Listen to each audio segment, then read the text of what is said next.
Here's your money briefing for Tuesday, September 19th. I'm J.R. Whalen for the Wall Street Journal.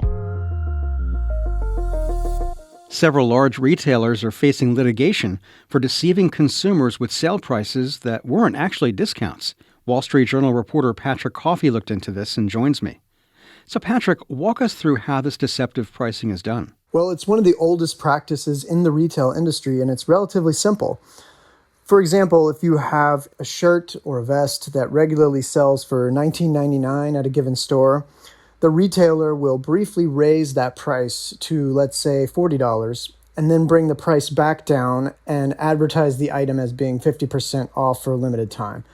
And in some cases, allegedly, the retailers don't even bother to actually raise the price. So they give the illusion of the item being on sale when in fact that's just not accurate. Can you give us an example of where this was done? It's almost every retail chain and also big e-commerce companies like Amazon.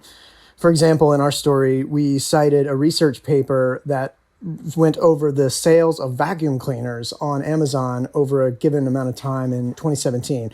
It found that one seller in particular had listed this specific vacuum cleaner for $114.99, and then over about 48 hours raised the price. So it was disguising a price increase as a discount. And if consumers haven't been closely tracking the changes in that price, they wouldn't know it. What did Amazon have to say about that? They said that they have now enacted ways for consumers to report sellers if they see this going on. It's not clear that it has stopped. It really seems like a bit of an extended game of whack-a-mole where you can take down one seller and another one will pop up. Now, why are some retailers doing this more often now? Well, what analysts told me was that the practice all but disappeared during the pandemic because people weren't going out shopping and retailers didn't have this glut of inventory that they needed to get rid of. Now, however, their sales are beginning to drop after the post-pandemic boom, so they really need to unload all this inventory, and they're desperate to beat out their competitors in terms of sales volume. So they're going back to what has worked for them in years past. Do consumers know this is going on?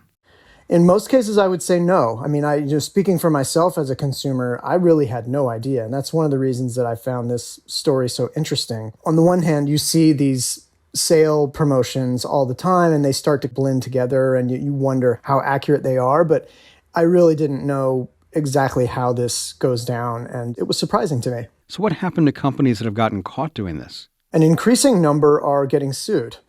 And this is on a state-by-state basis because the FTC does have guidelines for deceptive pricing. But generally speaking, they defer to the states because they have other priorities, of course. And they sort of just let the state attorneys general take care of these sorts of cases. And they can get significant fines. It can be in the tens of millions of dollars if they're found liable. And if retailers are caught and fined, do they typically stop doing the deceptive pricing? It really varies from case to case. A great example is JCPenney, which was sued for doing this about 10 years ago. And then they brought on a new CEO in 2012, and they attempted to sort of back off from that strategy and go toward more what they would call everyday low prices. And the result was the opposite of what they expected. They found that sales declined significantly because consumers were just used to seeing these advertised discounts everywhere, and they didn't really know what to make of it when they disappeared.